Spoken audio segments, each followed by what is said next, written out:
જય મૂલ્યવાસી સાથીઓ, હું પંકજ દાપડા, BYM અમરેલી. આજે માન્યવર દીના ભાના જેમને શ્રદ્ધાંજલિ આપી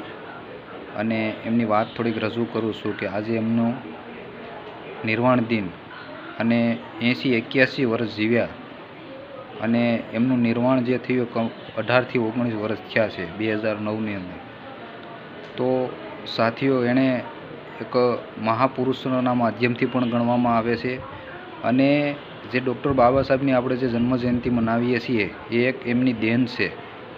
અને બામસેપની સ્થાપના કરી અને બામસેપના માધ્યમથી મહાપુરુષોની વિચારધારાને જે દેશની અંદર જે કિતાબોની અંદર પણ પેશ કરવામાં આવી અને જેમ ટૂંકો વિડીયો બને એના માધ્યમથી લાંબી વાત નહીં રાખું, એમના જીવનની અંદર એક એવી ઘટના બની કે જે એમના પિતાજીને જે એક ભેંસ એમણે લીધી હતી, જે ભેંસ એક જાટ સમુદાયના માધ્યમથી આપવામાં આવી, જે ખેત મજૂરી કરતા હતા અને જે બ્રાહ્મણોની વ્યવસ્થાના માધ્યમથી, બ્રાહ્મણોના માધ્યમથી જે ઠાકોરે જે વિરોધ કર્યો કે ભાઈ તમે વાલ્મીકી છો, તમે ટૂંકમાં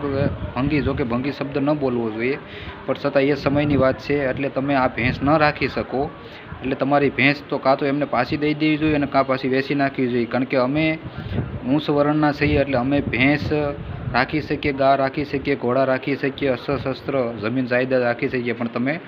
ન રાખી શકો, તમારે દઈ દેવી જોઈએ. ત્યારથી જ દીના ભાનાને નક્કી થઈ ગયું કે કાંઈક આ દેશની અંદર એક એવું ચાલી રહ્યું જેથી કરી માણસને સમજતો નથી. માણસ જનાવર, જે બ્રાહ્મણોના માધ્યમથી અમને જનાવર સમજે, જેના માટે મારે કાંઈક સંઘર્ષ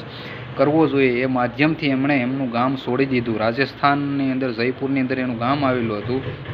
એ એમણે છોડી દીધું અને મુંબઈની અંદર જેમણે વસવાટ કર્યો અને નોકરી કરી અને એ માધ્યમથી એમણે જે બાબા સાહેબનું જે ભાષણ સાંભળ્યું હતું એ માધ્યમથી એણે સંઘર્ષ કર્યો અને 1978ની અંદર એમણે બામસેપની સ્થાપના કરી અને બામસેપના માધ્યમથી પણ લોકોને ઘણું બધું જાણવા અને જોવા મળ્યું. આજે મહાપુરુષોની વિચારધારા વધારે પડતા અગર જોવામાં આવે તો બામસેપ અને બામસેપની ઓફશૂટ રિંગના માધ્યમથી જે સમાજની અંદર જે પહોંચવા લાગી ગામો ગામ અને તાલુકા જિલ્લાઓની અંદર, તો એ વધારે પડતા અગર કહી શકાય તો દીના ભાના, કાશીરામ અને માન્યવર DK ખાપડે અને બામસેપને નિર્માણ કરીને આજે એમને શ્રદ્ધાંજલિ છે. તો હું મારા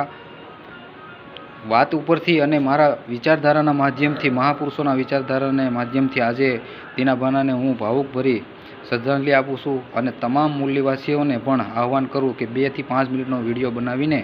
એ શ્રદ્ધાંજલિ આપે. જય ભીમ, જય મૂલ્યવાસી, જય જોહાર, જય વિજ્ઞાન.